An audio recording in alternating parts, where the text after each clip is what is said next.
Nobody wants to see Iran equipped with nuclear weapons. That's fucking obvious. But here's the question that nobody's asking. What happens when you bomb a country to prevent it from building a nuke, but end up giving them every reason in the world to build one? The United States would have you believe that those strikes were about deterrence, that it was about safety, or about stopping the bad guys before they become too powerful. But here's the reality. As of today, Iran doesn't have nuclear weapons. Even the US and international intelligence reports have repeatedly backed that up. But you know what they do have? The largest arsenal of ballistic weapons in the Middle East.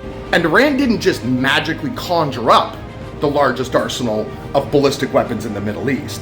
They had a lot of help getting them. And what countries was it that helped Iran develop this arsenal? Well, it was Russia, it was North Korea, and China.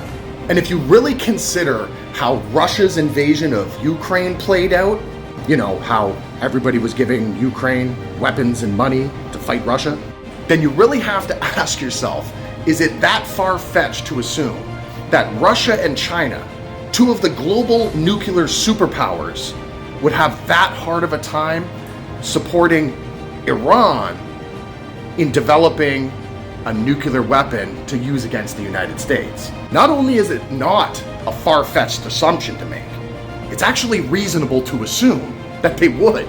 So what do you think happens next?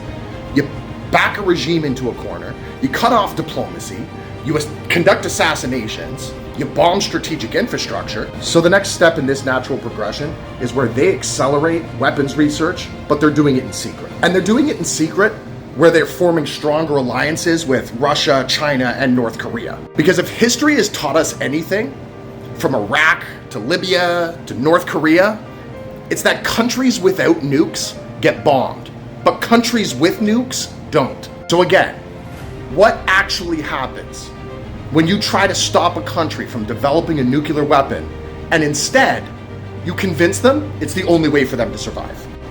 The US didn't stop a threat. They literally just built one. And the fallout from this, it's not going to be hypothetical. Iran shouldn't have nukes. Full fucking stop. But the path that we're all on now to prevent that from happening actually makes that outcome more fucking likely, not less. So there's that.